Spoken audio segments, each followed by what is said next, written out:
Sveiki, esu humanitarinių mokslų daktaras Andrius Martinkus ir tęsime mūsų pamąstymus apie kintantį pasaulį ir apie Lietuvos valstybės, lietuvių tautos vietą šitame kintančiame pasaulyje. Dėkoju Viktorui ir Živiliai už kanalo parėmimą. Dėkoju už tai, kad žiūrite, už tai, kad prenumeruojate, už tai, kad komentuojate, už tai, kad dedate patiktukus. Prieš kelias dienas, grįždamas iš kasmetinės globalistų sueigos Davose, Vilniuje vėl lankėsi Ukrainos režimo vadovas Vladimiras Zelenskis. Davose jam nelabai ten jam sekėsi kalbėti su Trumpu, bet Vilniuje jis buvo priimtas su visa pagarba, kaip ir dera valstybėje, kurioje šalia valstybinių vėliavų kabo ir Ukrainos vėliavos. Valstybėje, kurios prezidentas bučiuoja Ukrainos vėliavą. Šlykštu buvo žiūrėti apgailėtiną spektaklį Vilniaus arkikatedroje. Šlykštu buvo klausyti Ukrainos diktatoriaus kalbos.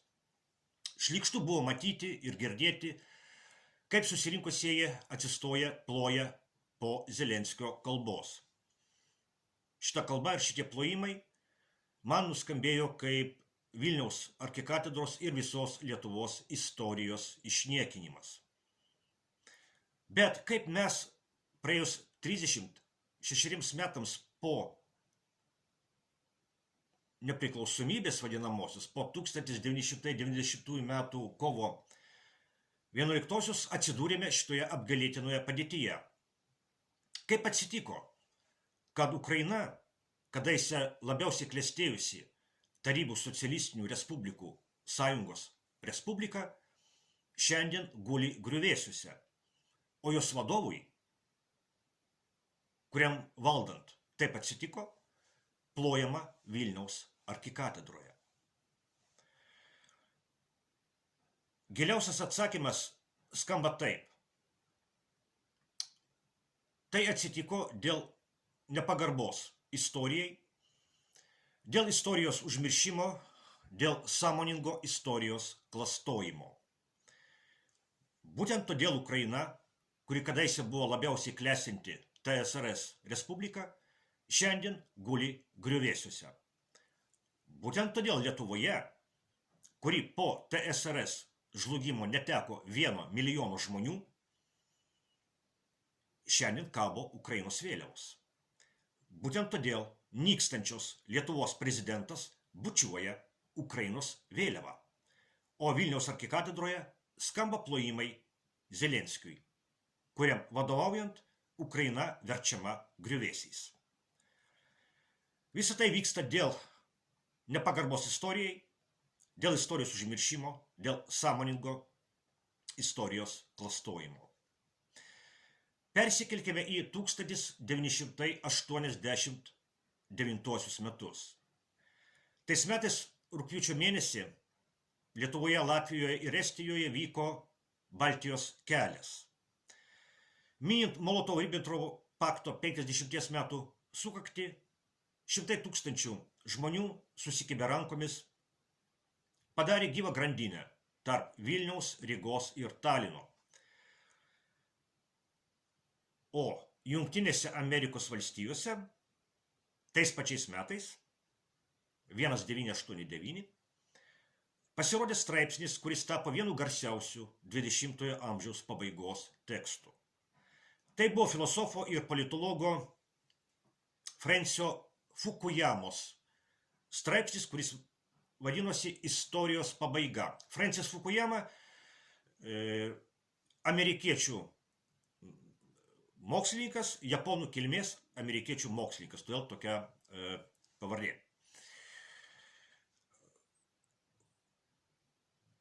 Pagrindinė šito teksto mintis yra tai, kad pasibaigus šaltajam karui tarp Jungtinių Amerikos valstijų ir Tarybų sąjungos, istorija pasibaigė.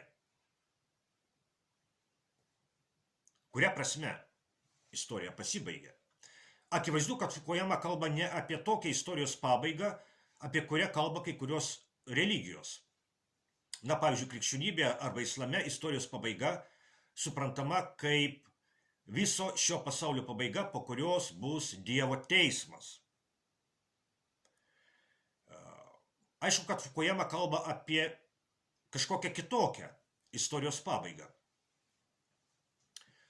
Fukuyama teigia, kad pasibaigus šaltajam karui, istorija pasibaigė kaip didžiųjų karų ir didžiųjų revoliucijų istorija. Iš tikrųjų, kai atsiverčiame istorijos vadovėlį, pagrindiniai žmonijos istorijos įvykiai, apie kuriuos mums pasakojama, yra karai ir revoliucijos. Taigi Fukuyama teigia, kad šaltasis karas buvo paskutinis didysis karas žmonijos istorijoje. Šaltąjį karą laimėjo vakarai, vadovaujami Jungtinių valstijų. Kai Fukuyama rašė savo tekstą, Tarybų sąjunga dar egzistavo, bet jau po 2 metų, 1991 metų pabaigoje, žlugo. TSRS respublikos tapo nepriklausomomis valstybėmis. Viena iš tokių valstybių buvo Ukraina. Fukuyama tvirtino, kad po pergalės šaltajame kare Jungtinės valstijos tapo vienintelė supervalstybė pasaulyje, o kapitalizmas ir liberali demokratija nebeturi rimtų konkurentų pasaulyje. Ypač kapitalizmas. Nes kapitalizmas po šaltojo karo, kapitalizmas yra visur. Kapitalizmas yra ir Rusijoje, ir Kinijoje. Su demokratija ne viskas taip paprasta, bet vis dėlto Fukuyama prognozavo, kad laikui bėgant liberalizmas ir demokratija vis labiau plis pasaulyje, o kapitalizmas jau ir dabar faktiškai yra visame pasaulyje. Po pergalės šaltajame kare pasaulyje nėra jėgos, kuri gali mesti rimtą iššūkį Jungtinėms valstijoms ir jų vadovaujamiems vakarams. O kadangi nėra tokios jėgos, pasaulyje nebebus didelių karų, tokių kaip pirmasis ar antrasis pasauliniai karai, nebus didelių revoliucijų, tokių kaip, pavyzdžiui, didžioji Prancūzijos revoliucija arba Rusijos revoliucija 1917 metais. Anot Fukuyamos prasideda nauja epocha, prasideda pasaulinė Jungtinių valstijų vadovaujamų vakarų hegemonija arba viešpatavimas, pasaulinis viešpatavimas. Būtent šią prasme, anot Fukuyamos, istorija pasibaigė. Aišku, Fukuyama pripažino, kad pasaulyje gali būti vietų, kur istorija dar vyks. Gali būti tokių lokalinių, vietinių karų, vietinių bruzdėjimų vienoje arba kitoje pasaulio vietoje. Ir mes matėme, kad pilna tokių įvykių. Ir buvo genocidas Ruandoje, karas Jugoslavijoje ir taip toliau ir panašiai. Bet esminė tendencija ant Fukuyamos yra aiški. Visi šitie vietiniai karai, vietiniai bruzdėjimai, vietinės kažkokios nedidelės revoliucijos, visą tai jau bus istorijos salos pasaulinėme istorijos pabaigos vandenyne. Ir iš tikrųjų matėme, kad kurį laiką po šaltojo karo pabaigos pasaulyje buvo tokia pasaulio tvarka, labai panašiai į tą, kurią aprašė Fukuyama. Jungtinės valstijos darė, ką norėjo, kur norėjo ir su kuo norėjo, darė viską, nes nebuvo jėgos, kuri galėtų joms pasipriešinti. Tiesa, ne visi mokslininkai sutiko su Fukuyamos pranašystėmis. Pavyzdžiui, amerikiečių sociologas Samuelis Huntingtonas tvirtino, kad pasaulinė kova neišnyks, tik pakeis savo pavydalą. Huntingtono teorija yra tokia pat įtakinga ir garsi kaip ir Fukuyamos teorija. Jos dėstamos universitetuose ir man pačiam teko dėstyti, kai dar dėsčiau universitete. Taigi, pasak Huntingtono, didžiųjų ideologijų vietą užims didžiosios civilizacijos. Kova tarp kapitalizmo ir socializmo buvo kova tarp vakarietiškų pasirinkimų. Nes ir kapitalizmas, ir socializmas, ir liberalizmas, ir komunizmas, visa tai yra būtent vakarų minties vaisiai. Visa tai atsirado ne Kinijoje, ne Indijoje, ne Rusijoje. Visa tai atsirado Europoje, vakaruose. Taigi, pasak Huntingtono, ateityje mūsų gali laukti būtent civilizacijų konfliktas. Nes vakarai nėra vienintelė civilizacija žmonijoje. Huntingtonas kalbėjo apie Kinijos, Indijos, Japonijos, budizmo, islamo, Latino Amerikos, Afrikos ir, beje, slavų stačiatikių civilizacija. Huntingtonas prognozavo, kad didžiausia grėsmė yra vakarų ir islamo civilizacijų susidūrimas.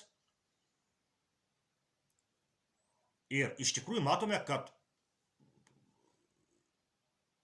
tai iš tikrųjų yra rimta grėsmė toje pačioje Europoje, kur kai kuriuose miestuose didžiosiuose jau sunku pasakyti, ar čia yra Europa, ar čia yra kažkokie artimieji rytai.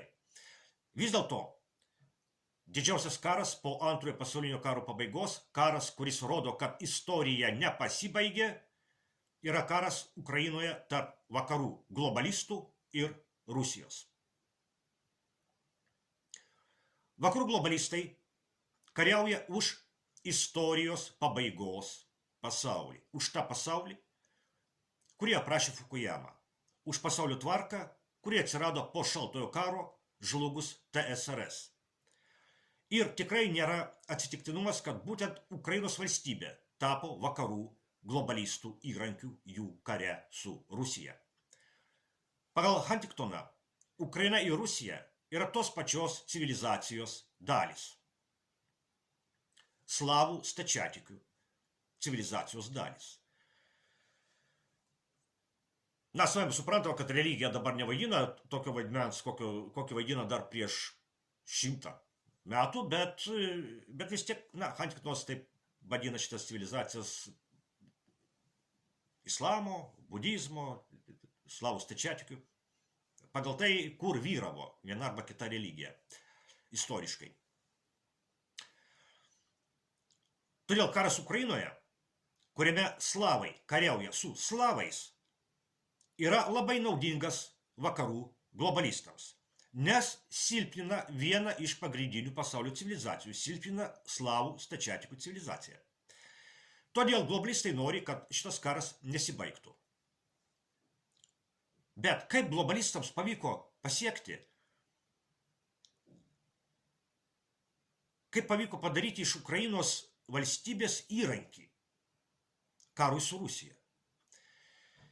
Taip, aišku, yra pinigai, yra Ukrainos elito parsidavimas, vis tai suprantama, ir apie tai daug kas kalba, ir aš apie tai daug kalbu. Bet yra ir gilesnis dalykas.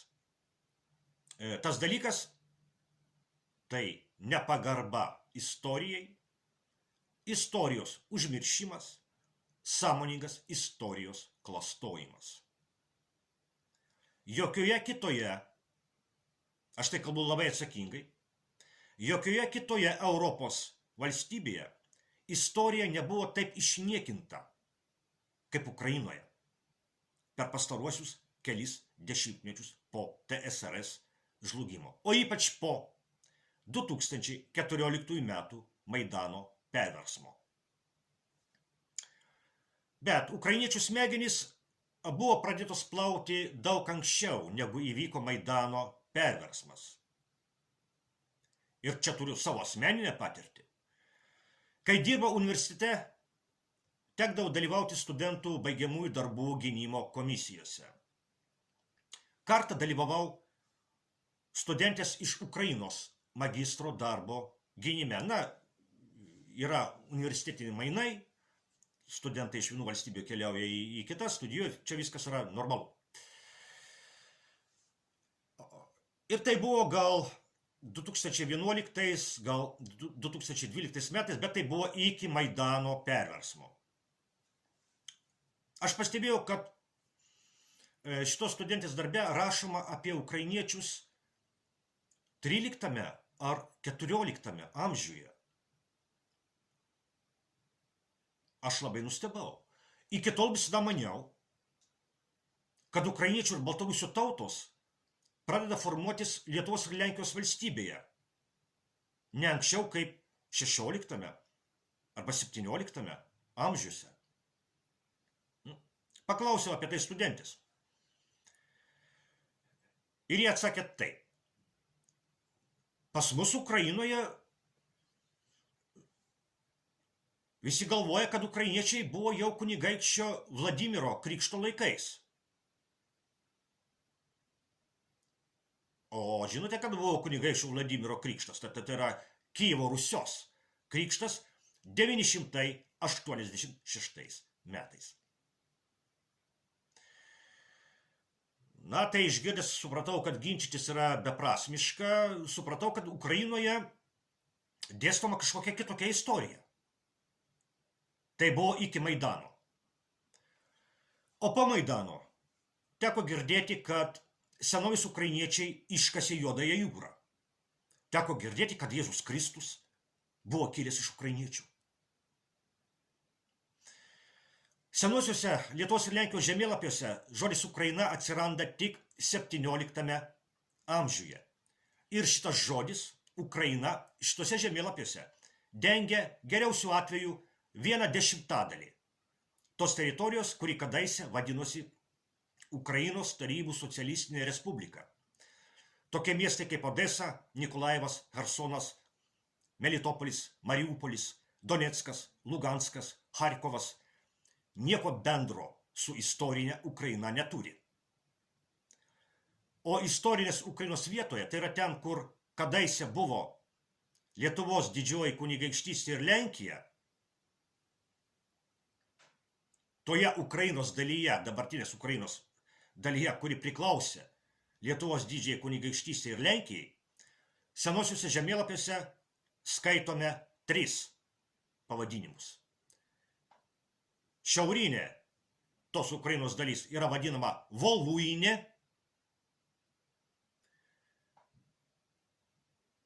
Taip. Kyjivas irgi, tai yra Voluinė. Pietuose Podolė, o vakaruose aplink Lvovą Raudonoji Rusija. Taip. Rusija rubra, lotiniškai. Raudonoji Rusija, arba tiesiog Rusija. Ką aš noriu to pasakyti? Aš noriu pasakyti, kad Ukrainos valstybė galėjo egzistuoti Ukrainos Tarybų socialistinės respublikos sienose, įskaitant ir Krymą. Bet reikėjo vykdyti vieną sąlygą. Gerbti istoriją, prisiminti istoriją ir neprievartauti istorijos. Deja, po Maidano perversmo istorijos prievartavimas Ukrainoje peržengė knygų puslapių ir televizorių ekranų ribas ir išsiliejo į realią ir kruviną Ukrainos vakarų prievartą prieš Ukrainos rytus. Odesoje buvo sudeginti Maidano perversmo šalininkai. Atsiprašau, Odesoje buvo sudeginti Maidano perversmo priešininkai. O Donbase prasidėjo pilietinis karas. Na, o 2022 metų vasario 24 dieną prievarta Ukrainoje įžengė į naują etapą, kuris deja tęsiasi jau beveik 4 metus. Ukrainos karas yra kruvinas istorijos prisikėlimas. Ukrainos karas yra kruvinas istorijos prisikėlimas. Lietuvos režimas šitame kare yra visiškai globalistų pusėje, tai yra istorijos pabaigos pusėje. Lietuvos režimas negerbė Lietuvos istorijos, karpo ją kaip nori, niekina ir juodina ištisus jos puslapius. Lietuvos režimas griauna paminklus ir nenori prisiminti, kaip Lietuvos dalimi tapo Vilnius ir Klaipėda. Lietuvos režimas nenori susitaikyti su istorijos sugrįžimu ir priešinasi jai, be viso kito ir kruviname Ukrainos kare. Būtent todėl buvo kruvino Ukrainos diktatoriaus spektaklis Vilniaus arkikatedroje ir būtent todėl buvo plojimai šitam spektakliui.